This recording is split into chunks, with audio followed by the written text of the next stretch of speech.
Hello and welcome to the Political Pulse. Thanks to Nitish Kumar, Bihar Politics is back in the spotlight.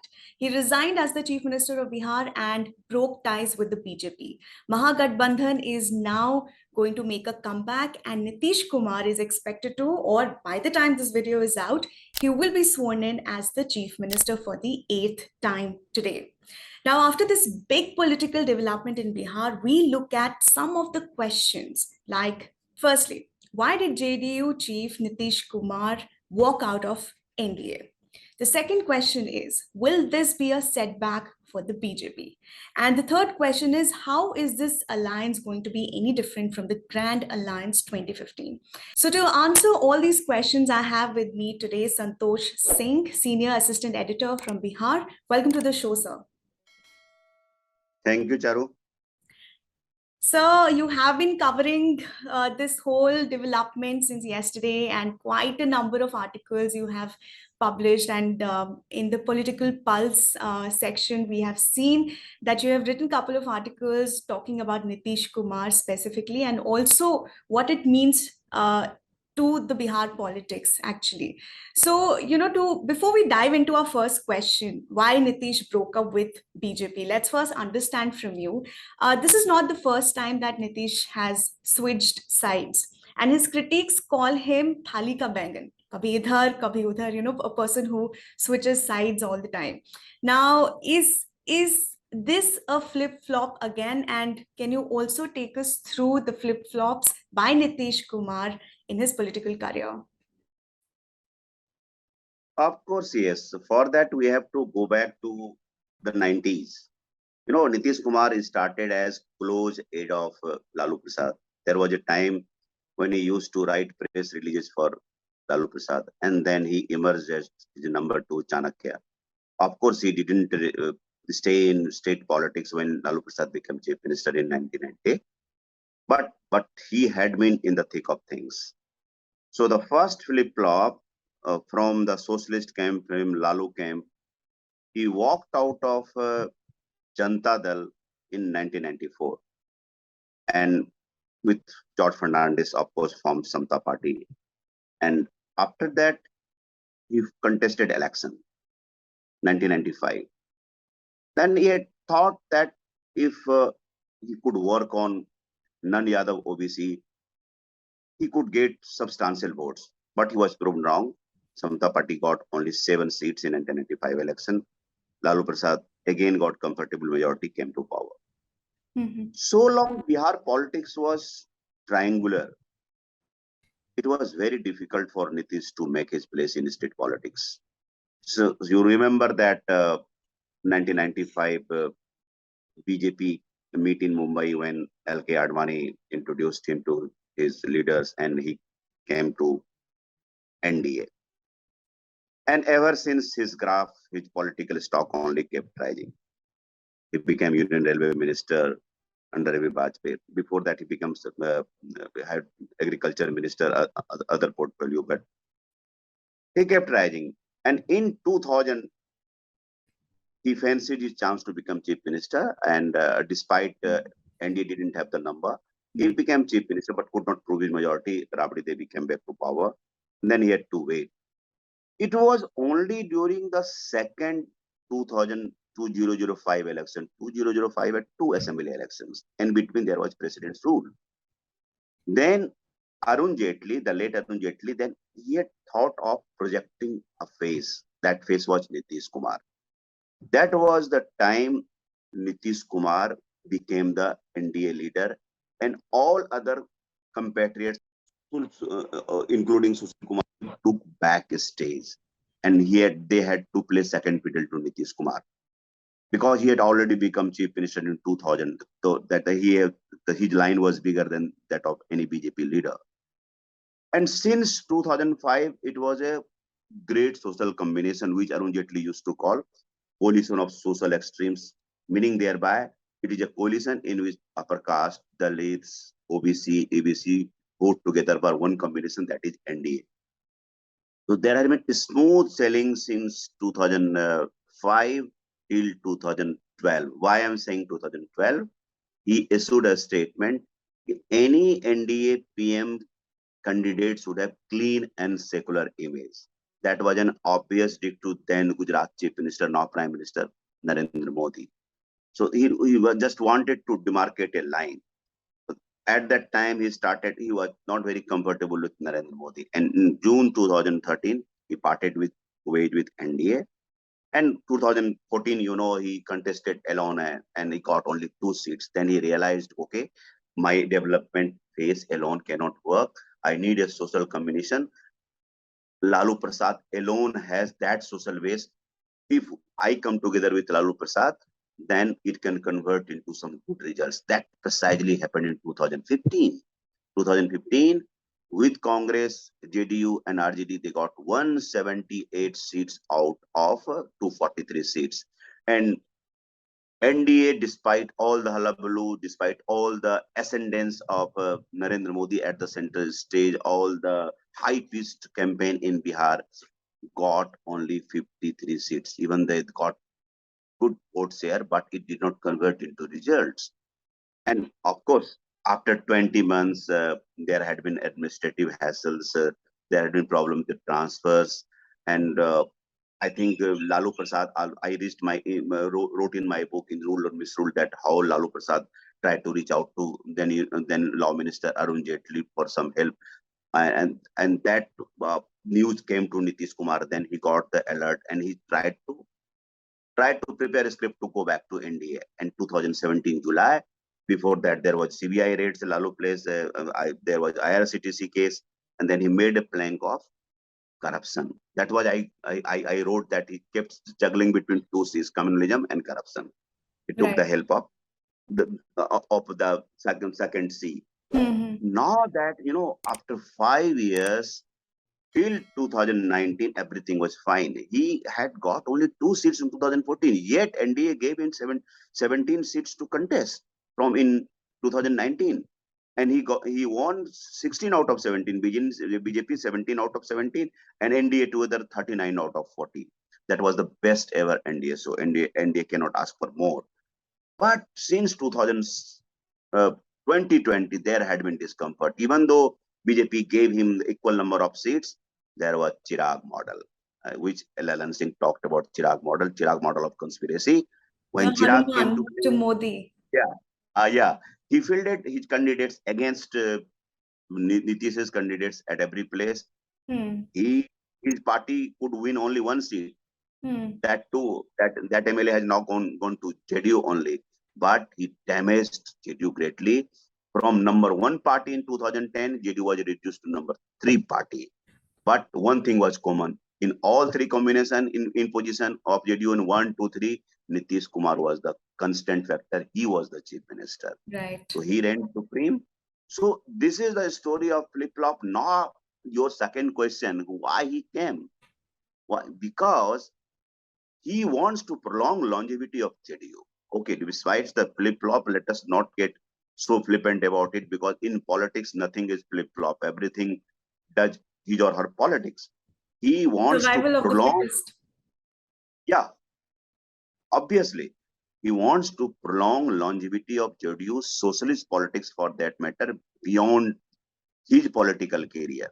If he had continued with BJP, BJP could have tried to subsume his political identity.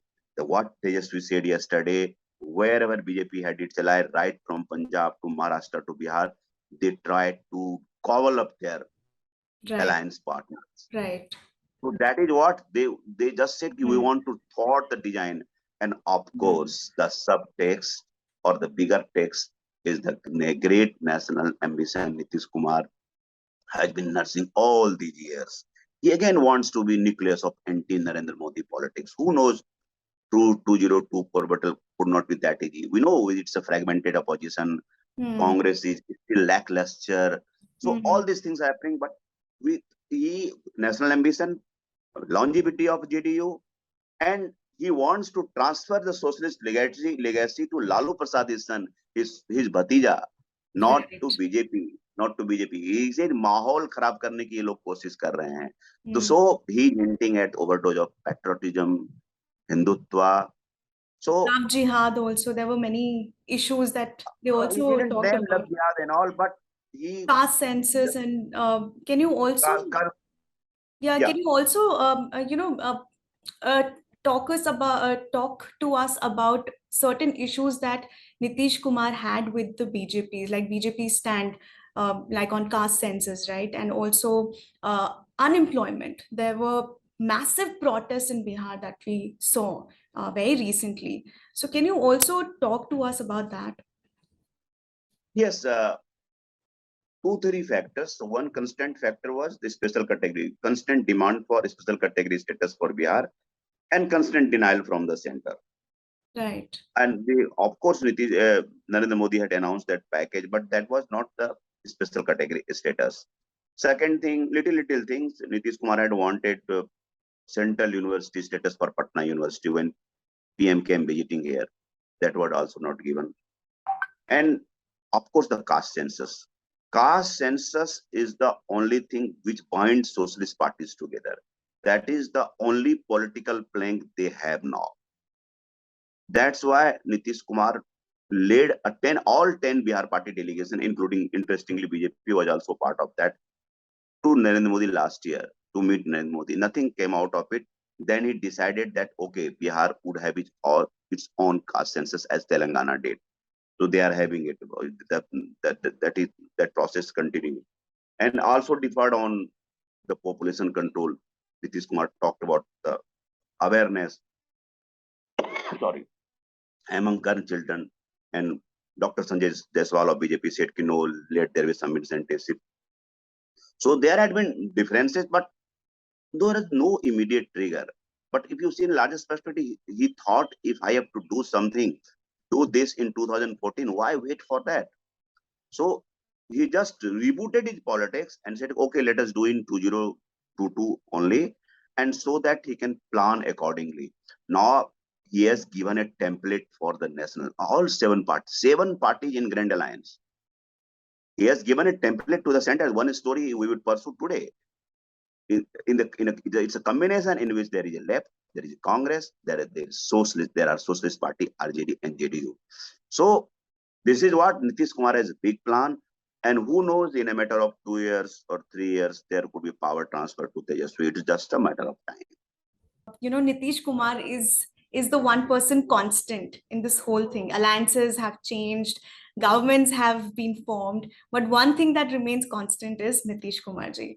Now, can you tell us if he is going to be indispensable to Bihar politics at this point in time? And does this also mean a setback to BJP? Of course, yes. I often talk about the forewarning of Kailaspati Misra, great BJP leader. He was the, I think, greatest BJP leader before Sushil Modi. And when Nitish Kumar was projected as NDA leader in 1996, he has said, now that you declared somebody from outside as your leader, you would not have your own leader. His prophecy was so correct. Bihar, because Nitish Kumar became indispensable because of he gave development phase to Bihar, he gave development phase to himself. You know, I have seen the days of Remington typewriters. I have seen the days of bad roads. So I come from a small village in Ramchua in Baka district, and my district town Baka was some less than 30 kilometers. It would take 4 hours to reach there. Now it takes only 45 hours. So infrastructure overall, roads, electricity, Has all the definitely basic things. improved. Yes. Every road, go to any road. I think I can claim Bihar has better roads than Uttar Pradesh now. Yeah. Yeah. So in Lalu Prasad's time, no, there was no such thing. So in development count, he scored okay. You can see, sir, you have been chief minister for 17, 18 years. How about industry? How about a good engineering college? Good management college? So on that count, he's definitely lacking. Yet when Bihar had nothing, he gave a development base to Bihar, and no other leader matched him in terms of eloquence, in terms of presentation, in terms of how he delivers his speech, how he gets his facts right, how he connects with national leadership. So his leadership has national resonance, national appeal as well. So Bihar didn't create, BJP sadly didn't create any such leader. Any leader who came close to Nitish Kumar, that was Sushil Kumar Modi. You sidelined that leader as well, and you placed very second rank leaders like Tarkishore Prasad and Renu Devi in that rank, who are no match to Nitish Kumar. That's why their leadership vacuum. That's why Nitish Kumar became the constant factor. You need a leader. You as a citizen, I as a voter would ask who could be our leader. Narendra Modi cannot be chief minister. You cannot place a pawn in every state and rule in the name of one big man. That is not how it goes. It can go in some states like Haryana, in Jharkhand, you can where you have Raghuvar Das, but Bihar is a different ballgame. My last question to you is, you talked about the Grand Alliance 2015 while you were talking to us. Now tell me, how is this alliance going to be different? Yes, I have dealt with it in great detail in today's copy. It's Yes. different it is different because of the change political context. Now BJP is on the surge, BJP on the rise. Even Congress at national level is a very weak opposition. So all the opposition are looking for some inspiration. This is where they think, okay, that inspiration is why the entire national media is interested in Bihar now. Because they see, okay, David versus Goliath fight, always David gets the sympathy. So David of Bihar is ready now to take on the Goliath. So yes, okay, Mamata Banerjee is there, but she doesn't have that national acceptability. Nitish Kumar is one assimilative figure who has acceptability wide across the cutting across political party because of his experience and national appeal. So he has left his bright fluorescent hat in the ring for national politics. So that's why he would have administrative problems, RJD would create problems, but now he has decided to settle with all these things. Okay, I can settle with all these things, but I cannot take BJP anymore. It's pressure tactics, all those nuances of gobbling up. We are not going to take that. 2015 was different. 2015, okay, he had came because he had to salvage his political identity. He had to come back to politics. He had to give a befitting answer to Narendra Modi to settle for 2014 loss. So all this happens. But I think this might be his final somersault. You never know in politics, but I think all purposes, it's the last. I often talk about the Royal Rumble. Royal Rumble, there is a last man standing. So Nitish Kumar is the last man standing of socialist politics against BJP now. So now that Tejashwi has joined, it looks a very formidable combination. Last somersault, we hope it is. And Santosh, thank you so much for joining us in this episode of Political Pulse.